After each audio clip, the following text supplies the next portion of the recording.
बीबी को चल रही है सुनाने हमारी सासू माँ। तो अब की सावन में सजना एक साड़ी चाहिए ना।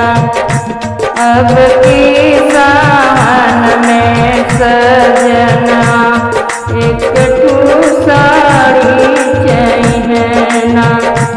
केहू के चाहिए लुगरी पटरी, केहू के पियरी चाहिए ना। केहू के पियरी चाहिए ना। हमके मिर्जापुर के सारी मनोरी लगवावल चाहिए ना।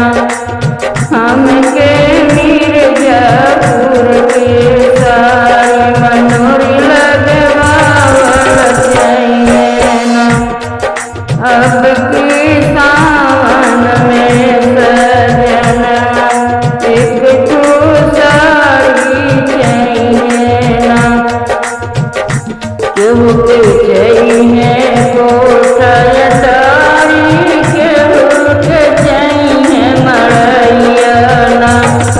केहू के चाहिए मड़ैया ना।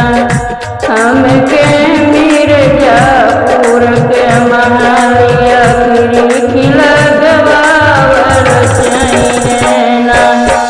हमके मिर्जापुर के महलिया खिड़की लगवावल चाहिए ना। अब की सावन में सजना एक साड़ी चाहिए ना। केहू के